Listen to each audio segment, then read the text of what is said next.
Selamat siang, Pak. Selamat siang juga, Arif. Tumben kamu sini. Saya mau cerita, Pak.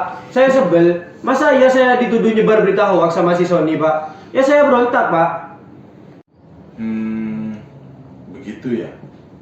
Wajar kalau kamu sebel dan berontak. Saya juga akan seperti kamu jika dituduh seperti itu. Lalu, apa yang kamu lakukan ke Sony? Ya saya refleks, Pak. Langsung menyenggak tuduhan dia, Pak. Kok bisa-bisanya dia menuduh saya seperti itu, Pak? Saya kata-katain dia, Pak. Oke. Apa alasanmu ngata-ngatain Sony tadi? Jelas lah, Pak. Saya gak terima.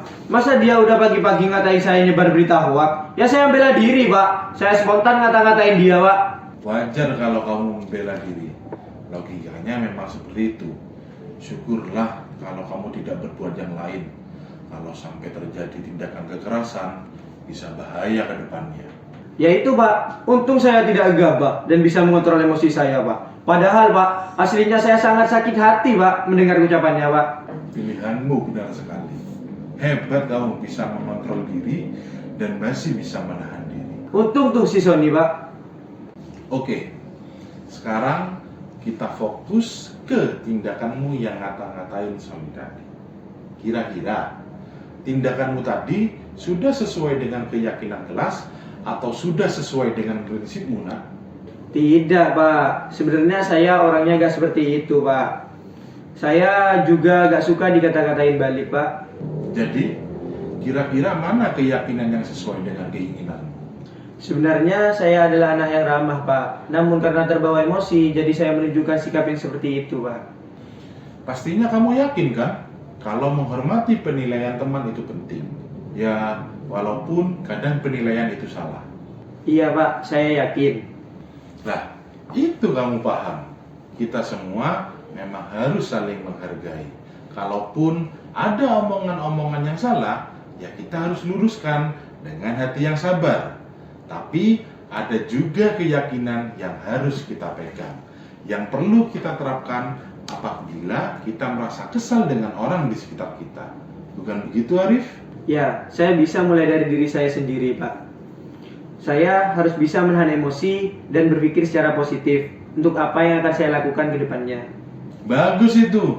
Kamu sudah menyampaikan jawaban yang baik. Kira-kira kamu mau kan memperbaiki masalah yang tadi? Iya, Pak. Saya mau. Pintar sekali. Kalau nanti kamu bisa menyelesaikan masalah ini, kamu mau jadi orang yang seperti apa? Mungkin saya akan menjadi anak yang lebih mengontrol diri, Pak, yang dapat menyelesaikan setiap masalah dengan kepala dingin. Kira-kira menurutmu, bagaimana jika kamu menjadi anak seperti itu? Keren lah, Pak. Saya pasti lebih bijak dan saya pasti tidak akan menyakiti perasaan orang lain. Dan saya bangga jika saya menjadi seperti itu, Pak. Baiklah kalau begitu, kamu punya pemikiran dan keyakinan yang baik. Sekarang, kamu pikirkan bagaimana cara membereskan masalah ini. Siap, Pak. Terima kasih sudah membantu saya menyadarkan diri saya terkait masalah ini, Pak. Saya pamit dulu, Pak. Sama-sama, Rif. Baik, Pak. Ya. Saya balik dulu, Pak. Menyelesaikan masalah dengan segitiga restitusi membuat saya tenang dan saya dapat berpikir jernih untuk mengambil keputusan. Sehingga di saat saya mengambil keputusan, saya tidak gegabah dan berpikir secara matang. Dengan itu, masalah dapat diatasi dengan mudah.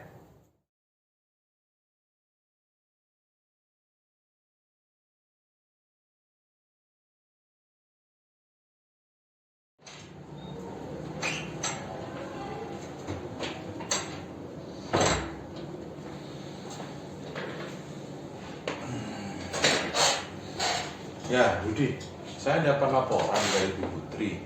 Katanya kamu sering meninggalkan kelas waktu pelajarannya. Iya, Pak, benar. Sudah berapa kali kamu meninggalkan jamnya Bu Putri? 3-4 kali, Pak. Kamu sadar kalau apa yang kamu lakukan itu adalah suatu perbuatan yang salah? Iya, Pak, saya sadar apa yang saya perlakukan adalah perbuatan yang salah. Ya, kesalahan itu memang tidak bisa lepas dari kita sebagai manusia.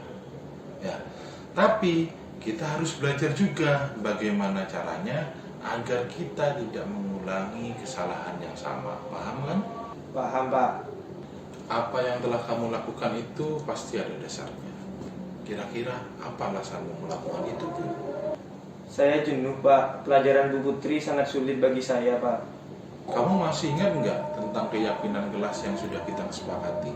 Masih ingat, Pak? Kira-kira meninggalkan jam pelajaran itu apakah sesuai dengan keyakinan kelas kita? Tidak, Pak. Kalau begitu, apa yang kamu langgar dari keyakinan kelas kita?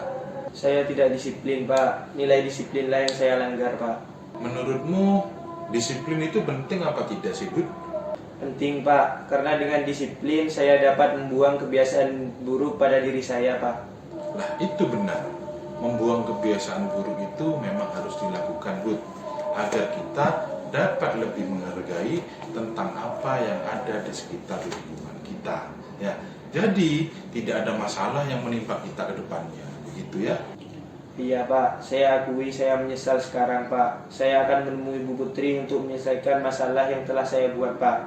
Bagus, anak pintar.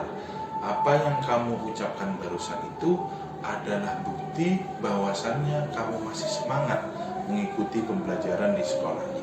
Ya, lantas apa yang akan kamu lakukan ke depan agar tidak kembali terjadi masalah ini? Saya akan lebih giat, Pak, dalam belajar IPA agar saya tidak meninggalkan pelajaran Bu Putri lagi, Pak. Alhamdulillah kamu sudah menemukan solusinya. Nanti Bapak akan koordinasi dengan Bu Putri dan kedua orang tuamu supaya masalah ini tidak semakin melebar dan larinya kemana-mana. Sekarang silahkan kembali ke kelas ya, Bud. Nanti ketika jam istirahat jangan lupa untuk temui Bu Putri sambil minta maaf ke dia. Baik, Pak. Terima kasih. Dan sekali lagi saya minta maaf, Pak. Dengan segitiga restitusi ini, saya yang bersalah tidak merasa dihakimi. Hal itu membuat saya sadar akan tindakan saya yang salah. Dengan metode ini juga, saya dapat tahu apa yang akan saya lakukan untuk memperbaiki kesalahan saya.